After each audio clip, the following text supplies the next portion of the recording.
teach. She's tired. Yeah. Oh, tired. She has school. Like, it's ridiculous. Then get out of jail. No, I'm not talking about. Not now, Yeah, but in general. I know it is exactly. No, that's super easy. Then. I know. But you still have to sign it and hand it in. Yeah. For them to get out. I Well, can drop it off. You could call them. You could call them. That's how you get in, is by having this in. Yeah, but if you answer one of the no's, you have to show them the form, I guess. Why would you answer it then? I don't know. Oh, so you technically can email it in. Uh,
All right.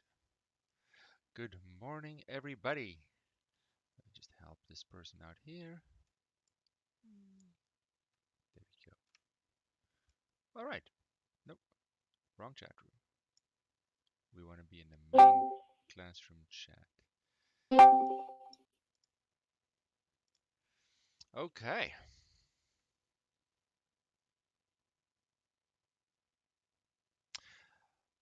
As always, before we begin, I would just like to get confirmation in the chat or in voice that you can both see and hear me, just so everything is good to go.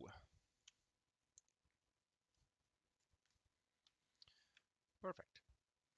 If at any stage you think you should be hearing something or seeing something and something goes wrong, just let me know. If for nothing else, I have to just repeat myself. Sometimes these things happen and I don't know they happen, so I'm always a little paranoid about that. So yesterday we started our discussion with an introduction, and the introduction was on inductive reasoning. Inductive reasoning, if you remember, is where we use or collect some evidence, make some examples, not everything that's possible, and use that possibly limited collection to make a general statement about the situation. And with that comes pros and cons. Pro is that it's easy to do. Usually making an example is fairly easy. But the con is that I'm at the mercy of those examples. And if I don't have enough or enough variety to really represent what could happen, they could lead me to an incorrect conclusion. And I'm never going to be 100% certain in my conclusion because there will always be examples that I don't consider directly. So, how do we get around that with an alternative to inductive reasoning? That is where deductive reasoning comes in. So deductive reasoning now has the goal to present an argument where at the end I am 100% certain of my conclusion and there's no doubt. And as such, I can't rely on specific examples. But let's cross over to from inductive reasoning to deductive reasoning by looking at our first example, and they're called exercises in the book. So we just have a little game to illustrate the concepts. We have a small little 4x4 checkerboard. I'm not going to read all this. You can if you want to, also after the fact. So we have two player A and B. The first player, player A, has the task of putting 2 pennies somewhere on this board. Then player B's turn comes up and they have to place paperclip covering 2 squares. So here you can see some examples. In the first game, let's see if I can zoom in a lot here. First game here, player A put their pennies on these 2 squares. Now player B has the task of placing paper clips, not overlapping. Each paper clip covers 2 squares, and player B's goal is to cover the whole rest of the board.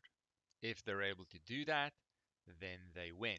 So in this first example, they were able to do that, and B wins. Next example, player A chooses 2 different squares for their pennies. B was able to still cover the board with their paper clips. B wins.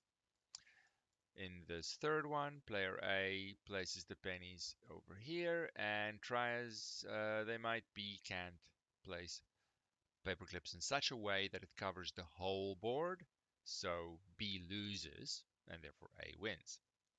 and so on and so on. I can make more and more examples. Of course, there will be many, many different examples of games one can make. Sometimes B wins, sometimes A wins, and so on. And again, just as I'm thinking of it, don't wait, don't ever wait for me to ask, are there any questions, or how do you feel about this, or anything like that. Just if there's any uncertainty about anything, then just say right away, interrupt me, all those things. Okay, so here's our game. Now we have some questions, just getting us thinking in the right direction. And then we will streamline the idea of deductive reasoning afterwards. Let's look at the squares on which pennies were placed. That's what happens first.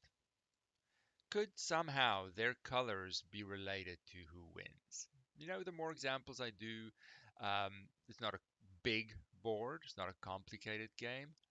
I can start to think, well, the same thing happens when pennies are placed in a certain way. So let's explore that further because that now suggests a general conclusion. If you conclude, number two, from these 8 examples that your answer to the first question, whether it's yes or no, or I don't know, I notice a pattern, maybe. If I conclude from these 8 examples that the pattern that I think is there is correct for every possible game, what kind of reasoning am I using? See, it's a question mark. So this is a question to you. What kind of reasoning would I be using if I make any sort of conclusion from the above 8 examples? Inductive? That would be inductive reasoning because I am just using a limited set of examples, whatever they are. They're not all possible games. Do the 8 examples prove anything? Proving means 100% certain in my conclusion. No, that's the downside of inductive reasoning, that it doesn't prove anything with 100% certainty. Sure, if I have millions and millions of examples, then I'm so close to 100%, we sort of feel that it is the same, but it's never truly the same. And 8 examples might not even be close to enough to give me any sort of confidence. So, inductive reasoning, no, it does not prove it. So I'm not going to write these down because it's just still an introduction example. I'm never going to put something like this in a test. It's just getting us thinking in the right way. Number 4. According to the rules of the game, each paperclip has to be placed on 2 squares that share a common side. Yes. What can be concluded about the colors of any 2 such squares? Well, if I look at my examples, and of course I'm still limited to that, but it helps me understand the rules of the game, that regardless of where a paperclip is placed, it's always going to be on 2 squares of different color, a black and a white square. Always. That's just how paperclips can be placed, not diagonally. That's how the game works. Number 5, if player B is able to place the 7 paperclips so that they cover all the 14 squares that are left, what must be true about the colors of these 14 squares? Well, if each paperclip individually covers 1 black, 1 white, 2 paperclips will cover the same number, 2 black, 2 white. 3 paperclips, still the same total number of black and white squares.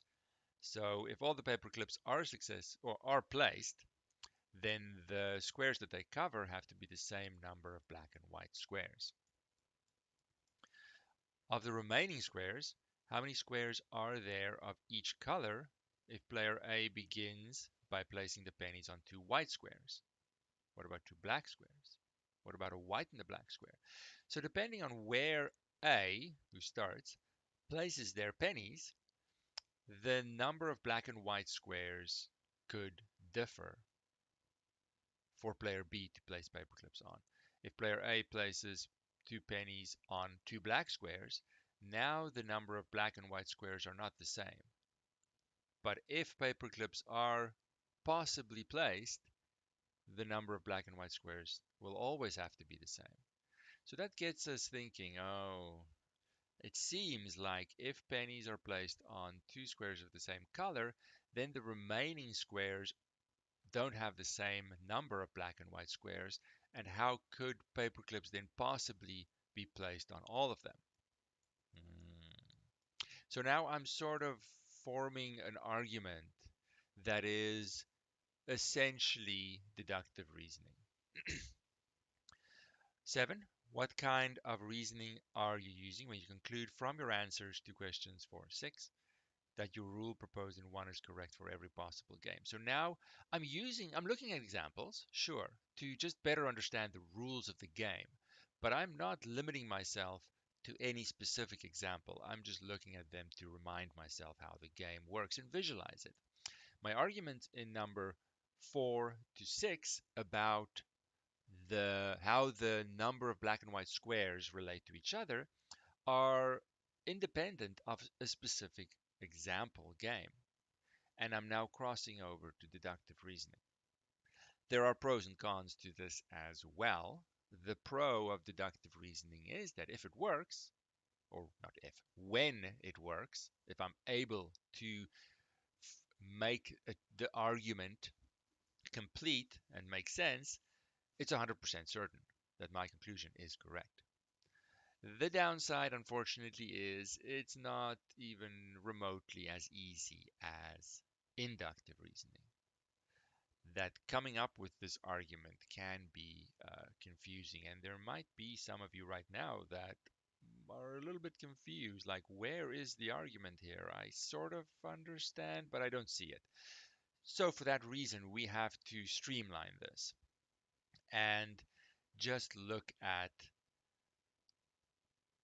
the very basic structure of deductive reasoning to just try and get a handle on it. Because even that checkerboard game and all the words might be a little bit too much for me for my first introduction. Okay, so we want to look at the basic idea of deductive reasoning, but for that I just want to let me just see if I need the issue of a statement right now.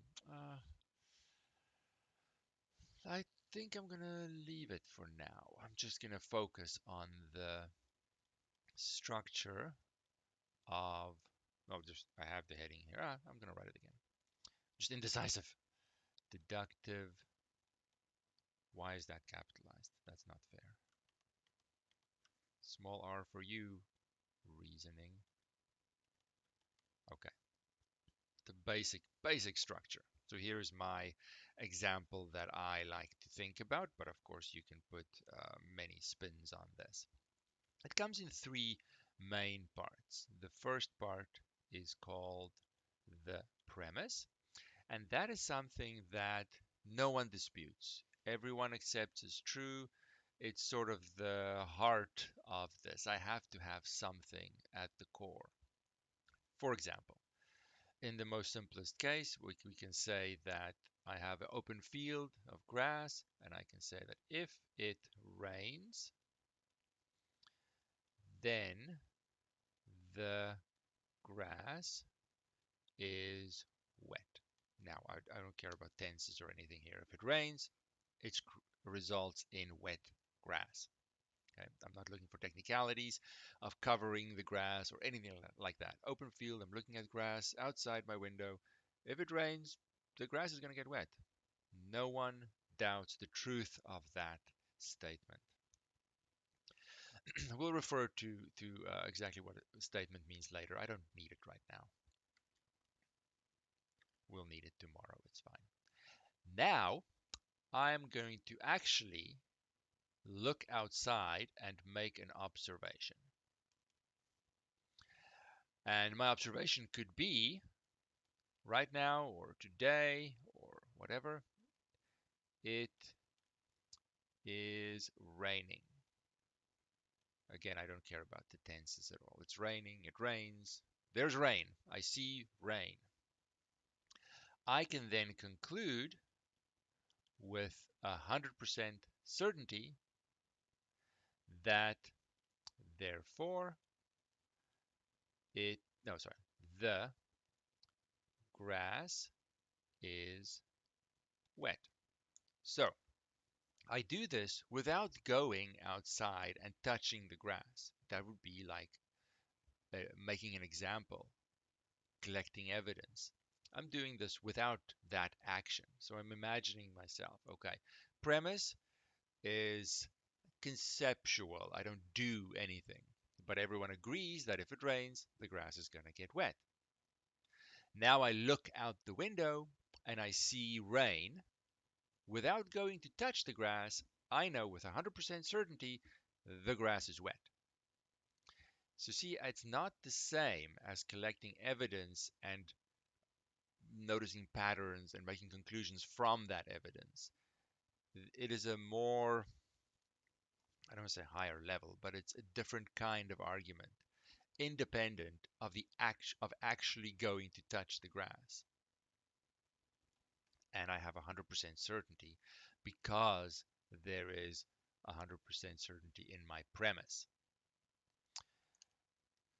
It's been very quiet, and I feel like I'm talking to myself. So I'll pause here to double check if there are any thoughts about this premise, observation, conclusion structure that I have on the screen. Remember, you get the most out of this if it's a discussion, it's a back and forth. Otherwise, I'm totally guessing how you Sounds feel good. about it. Good. Anyone else? Questions are good. Remember, you're safe behind your That screen. makes sense. No one knows who you are, technically. So you can ask anything you want. Perfectly safe. It's actually easier than in a in-person class. No one can even see who's speaking. It's perfect. All right. I just had a question. Yes. So if with the checkerboards, right, it's not deductive reasoning until you've proven that it's a fact, or is something like that just not possible to prove? Like, or is it just too much effort to prove and you We're just gonna come back. It's how I approach it. If I base my conclusions on the actual examples that I have, those 8 games, then it's inductive reasoning. And I don't know for sure that there might be a game, a board layout that doesn't fit what I think. Just because my 8 examples suggest something doesn't mean it's 100% true in general. But when I have an argument, regardless of any specific example, that argument has the potential of being 100% correct, and then I'm crossing over to deductive reasoning. So it's all a matter of how I'm using my examples. If I have, if I'm at the mercy of my examples and I look at the pattern that I observe and say, oh, that happens in every time, that happens in general, that's inductive reasoning, and I'm not 100% sure that's true. Deductive reasoning has the aim of trying to be independent of any specific examples and just having a general argument from the start. Like, I don't actually go and touch the grass to conclude with certainty that it's wet. See, there's a difference. I'm not relying on my collecting of evidence, yet I can be 100% certain in my conclusion. That's the distinction between inductive and deductive reasoning. Now, they both have their place in science in general, because if I think about physics or chemistry or things like that, there are times when experimentation and collecting evidence is all I have. But unless I have an overwhelming amount of evidence suggesting the same thing, I can't assume 100% certainty in my conclusions. So, what would it look like if I have an argument outside of actual examples, actual evidence? That is deductive reasoning. Now, in the attempt to make it as simple as possible, I feel still a little bit confused about the wordiness of exercise, what was this number? 1.3, about the checkerboards. It's a lot of words. I'm getting confused. So can I simplify it and make it as bare bones as possible? Premise, observation, conclusion is my way of doing that. Maybe let's write conclusion here. Conclusion. Get out of eraser mode. Conclusion. So I want to make it as simple as possible to understand how does deductive reasoning work in essence. And we'll come back to the checkerboard and see, okay, well, how do I now use this three-part structure to uh, make it look a little bit more clear. But for now, let's just have something as simple as I can possibly make it. The rain and the grass is what works for me. Okay. And of course, this is all in the book. I'm just not copying the book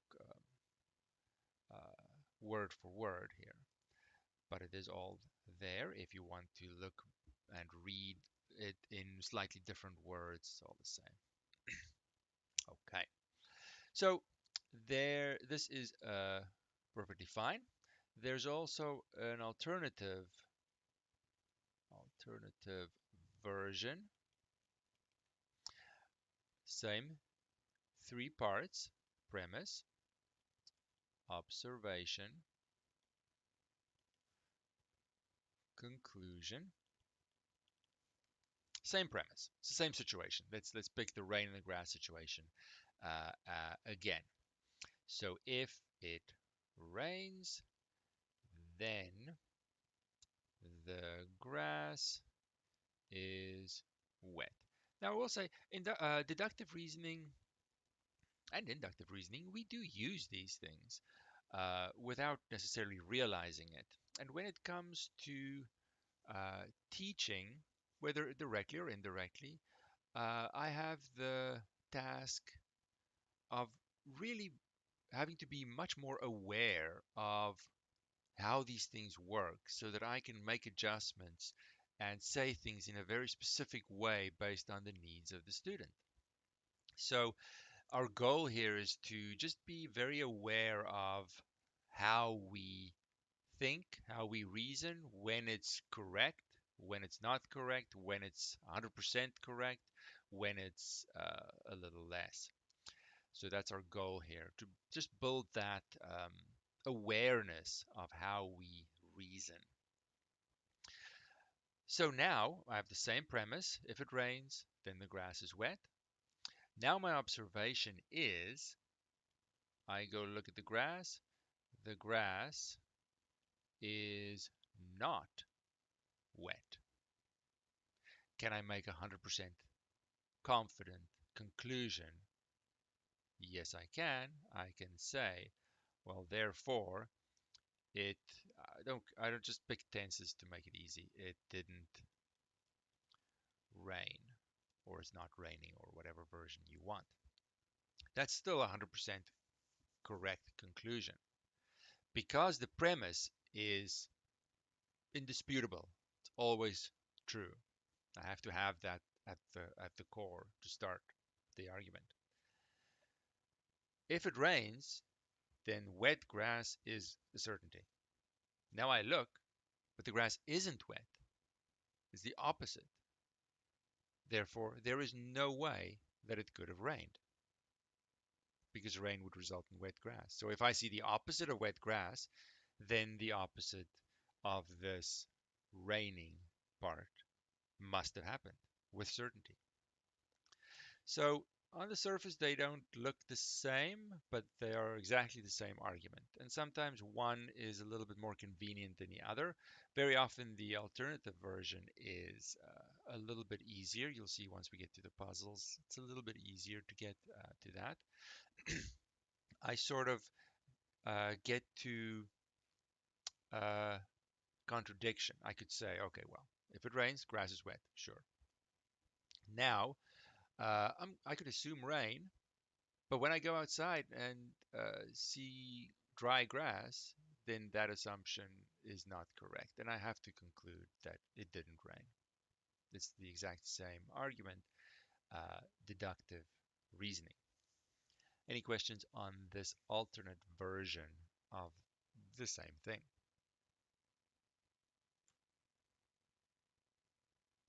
So quiet.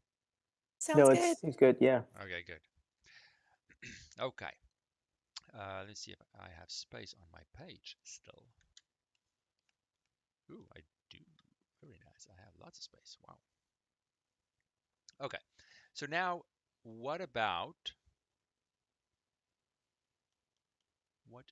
the following? Let's take the premise, be consistent, keep it the same. There's no need to mix it up. If, where's my F?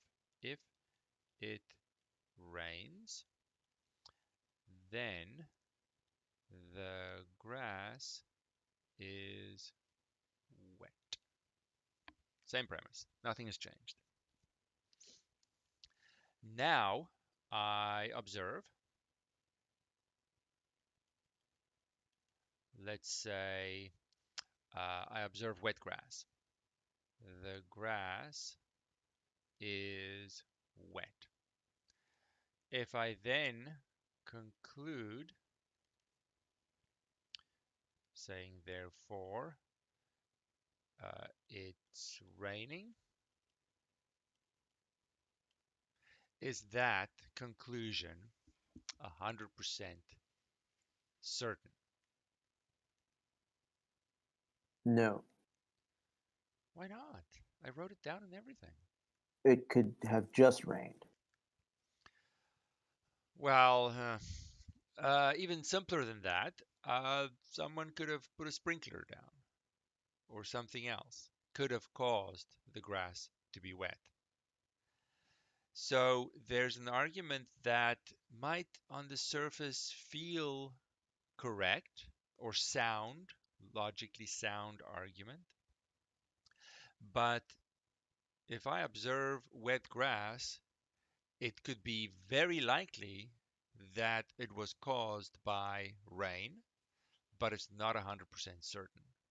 There is a small chance someone could have just dropped a bucket of water and then I observed the grass after that. So this form of reasoning is taking the likely explanation as if it was a fact, 100% certain, but it's just likely. So let's say here, this is just likely, not 100% certain. So there's a subtle difference between these two forms of reasoning. I should have made a new page. Now I have to scroll up and down. Oh well. Look at the original version of deductive reasoning. Same premise, so I don't have to worry about that. Here I observe the first part and that immediately results or leads to the second. In this version, I observe the second part of the premise and assume that it comes from the first when it doesn't have to. The premise is only one direction. Rain causes wet grass. Wet grass doesn't necessarily come from rain. It's not I'll say a two-directional statement. Don't want to get too fancy with naming these. So this is a form of reasoning. It's just not a logically sound form of reasoning. This is called abductive reasoning.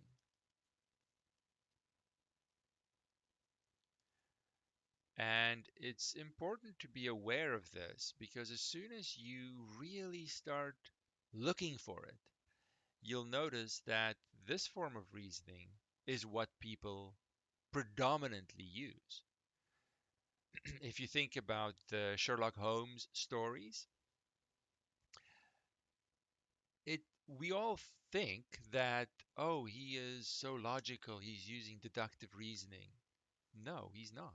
He's using abductive reasoning. The story continues. He maybe finds a murder weapon or whatever crime occurred, and in the end, he takes the most likely uh, explanation as his conclusion, and it just turns out through the story that it is correct. But he was just eliminating other possibilities until what's left is probably what has happened. It's abductive reasoning. It's not 100% sound logical reasoning, but in the story, it sounds as if it is. Now, there's nothing wrong with guessing the likely explanation, but I have to be aware that depending on my goal and my needs for this argument, if I need 100% certainty, then I need a form of reasoning that fits that. And guessing the most likely explanation is not sound logical reasoning.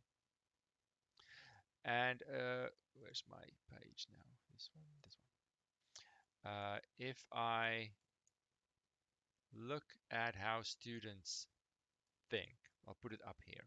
Hopefully it's not too small. Abductive reasoning happens all the time. Look at this example. A student did a test and you graded the test. You're the teacher, you give it back. Uh, so there's a premise that everyone should agree. So let's just check if we agree that. From the student's point of view, if I answer the question correctly, then I will get the correct final answer. Does everyone agree with that? If I do the question correctly, perfectly, of course I'm going to get the right final answer. Okay, so the premise cannot be disputed in any way. We have to build on that. Now, the student gets their test back. They see, well, I got the correct final answer, but you didn't give me all my marks.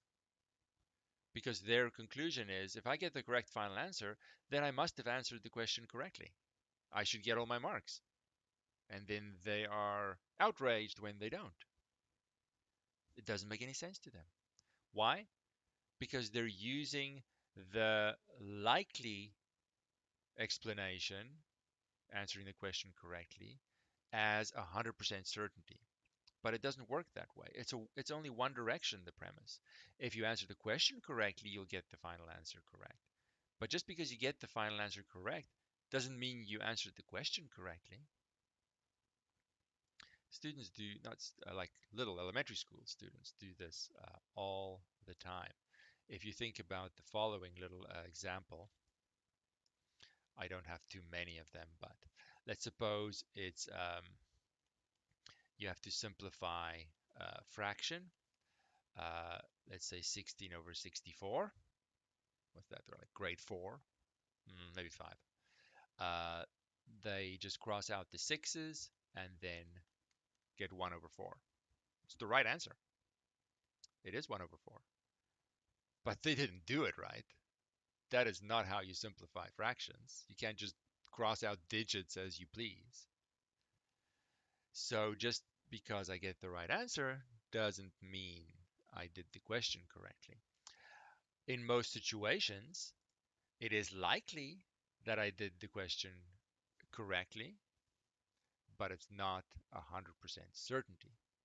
Yet, if I start to really think about the difference between deductive and abductive reasoning, why one is 100% certain and the other one is not, and notice how people form arguments or conduct arguments, I'll notice that abductive reasoning is the majority of the arguments being conducted. And it's just not, and the downside is there's no problem with um, going with the likely explanation. The problem is when people assume they're 100% correct. They're absolutely certain in their abductive reasoning. That is the danger. If you admit that it's just likely, well, it's okay. There's nothing wrong with that. But abductive reasoning is not sound logical reasoning. So it's very important to understand the difference between these, and the easiest chance I'm the easiest path I'm going to have is trying to make an example that's as simple as possible. You don't have to use rain and grass. I'm just used to it. You can use other examples, but trying to make this premise, observation, and conclusion as streamlined and simplified as possible to capture the essence of that argument that is trying to happen here. Any questions on the difference? Why abductive reasoning is not logically sound? Think about it a little bit, and you'll see abductive reasoning is what people do all the time. And there's nothing wrong with that, but they use it and then act as if it's a certainty. And it's not. It's just likely. And there's a big difference between being certain and having a likely explanation. It's not the same thing. All right. It takes time sometimes to think about these things. This first part, chapter really, on logical reasoning is very much for us to just be extra aware of how we say things, how we think, how we reason, because then we can identify it better in someone else. And maybe you're sitting and you're working with little Timmy one day, grade 4 or 5, and it's important to understand the reasoning that they're using and whether it is sound or not, and how you can adjust it and point out little things and guide them um, in the right direction. I have to be aware of how I think and how reasoning is done first before I sit in front of a student in real time and have to pick it up and adjust it and say the right thing at the right time. It starts with me first. So we're trying to develop that awareness within ourselves first. And it's things that I might never think about until I take the time to think about it. I just wanted to ask something real quick. Yes. For the first structure of deductive reasoning, if it rains, then the grass is wet. Today it is raining, therefore the grass is wet. Yes. Isn't that also just taking the most likely because somebody could have covered the grass, which makes it abductive reasoning? No, of course I have in an attempt to make this look as simple as possible, I have to ignore little technicalities that would complicate this, right? We have to start with the premise and accept that as fact before moving on. And yes, technicalities in reality could happen, but I don't want to complicate things. So we all have to start by agreeing. If it rains, the grass is going to get wet. Assuming Okay. open grass, just to keep things simple. It's really just to simplify things as much as possible. Uh, Once you start looking at, well, this could happen. Yeah, sure, many technicalities could happen in practice, but it is going to overcomplicate this. And the goal here is to make it as simple as possible. So we have the premise, which is not disputable in any way. And then we'll just build a simple example off of that. These things, the downside of deductive reasoning is that it can get very complicated when you're thinking of all kinds of factors being involved. Our goal here is to just keep it as simple as possible, just strip it down to the bare essentials. How does that look then? But yes, in general, it could be much more complicated. And when we get to our puzzle section, logical puzzles, it will be much more involved to the point where we can't even write all of the argument out. It's too much. But hopefully, with this basic uh, sort of template, I can identify the reasoning when we just talk through the puzzles. So yes, we're just trying to keep things as simple as possible. So I'm trying to not think about it too realistically, just open grass, under sky, then the premise is definitely not something that anyone is going to question, I hope. Any other questions? Or a continuation of that question? Or anything at all? As we go, I mean, it's only our second real day, right? As we go, hopefully you'll feel more confident and speak up. If you look at the time, we have 10 minutes left. Those 10 minutes were for the discussion part. And I'm definitely happy that some people have spoken up, but we definitely have time to address any questions you might have. The last thing is I just want to refer back. It's a little hard to see here, but it's going to be simpler if I just read it instead of writing the same words out. Just referring back to the checkerboard problem. How would the most simplest rather version of the deductive reasoning look for the checkerboard problem? So I have to start with a premise. I have to start with something that is absolutely true, not in question. It could be, if it is possible for player B to cover the board, then the paper clips cover an equal number of black and white squares. Right? The questions sort of led me to that. Well, if B is going to cover the board, there has to be an equal number of black and white squares based on the rules of the game. Not any specific example, that's how the game works. Now I maybe make an observation on a game. One observation could be player A put coins on 2 squares of the same color. This is just one example. If player A put coins on 2 squares of the same color, then the squares that remain have a different number of black and white squares. Think of the rain in the grass. Premise, if it rains, then the grass is wet. What part do I observe here now? If it's possible for B to cover the board, there has to be an equal number of black and white squares. Now I observe black and white squares that are not equal. So the second part of the premise is not true. The grass is not wet. Therefore, it couldn't have rained. Therefore, it's not possible for player B to cover the board and player A wins. Just trying to make it as simple as possible. So it might take you some time.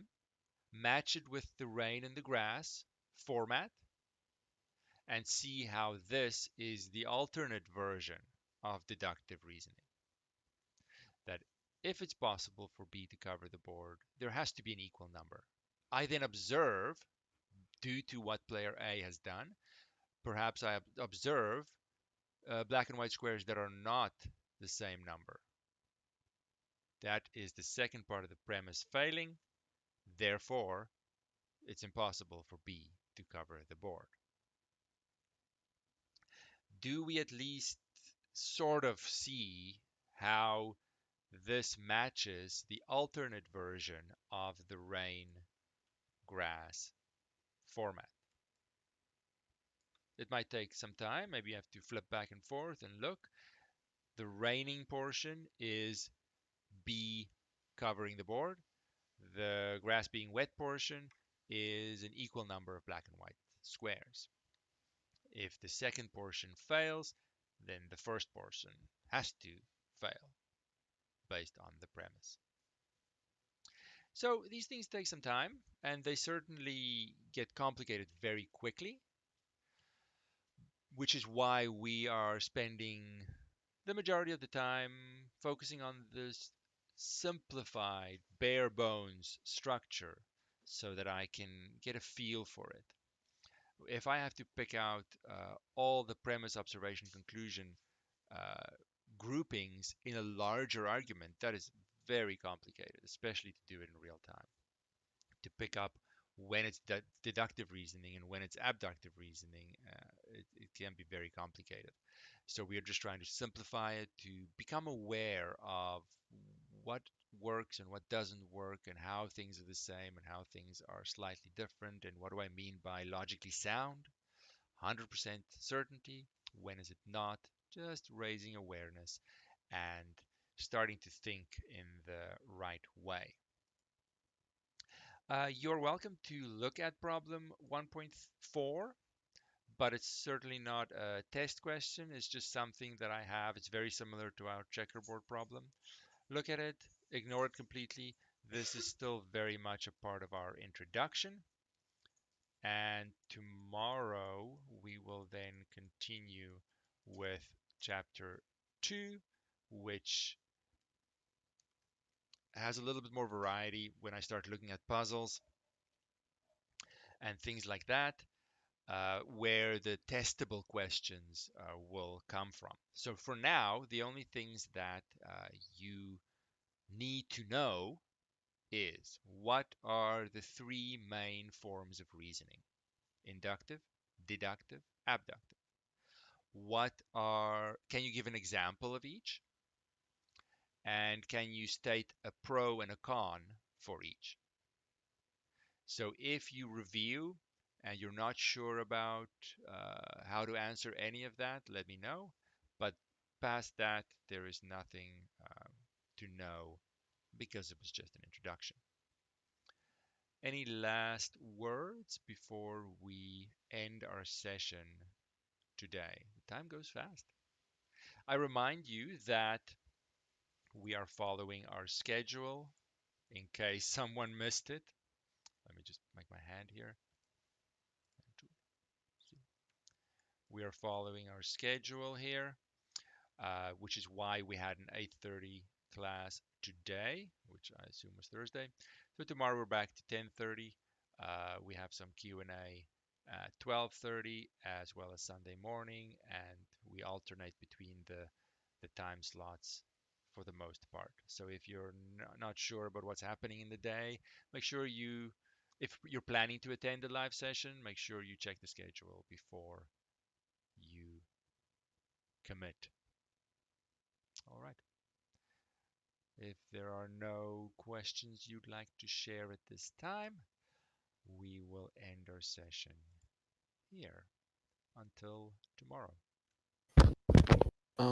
I just wanted to say I haven't been able to get a book yet because they've been sold out or whatever.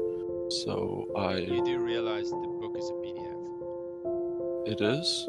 I thought we had to buy the one off of the store. If you look at the course website, it says exactly what you need, and it's a PDF. It never says buy the book. Okay. Thank you. You have to look at the course website. All the information is on the website. Don't assume anything. You're going to waste your money. Not that it's a waste to buy another book, but it's not relevant for us directly. Look at the course website. All information is there. But good thing you checked.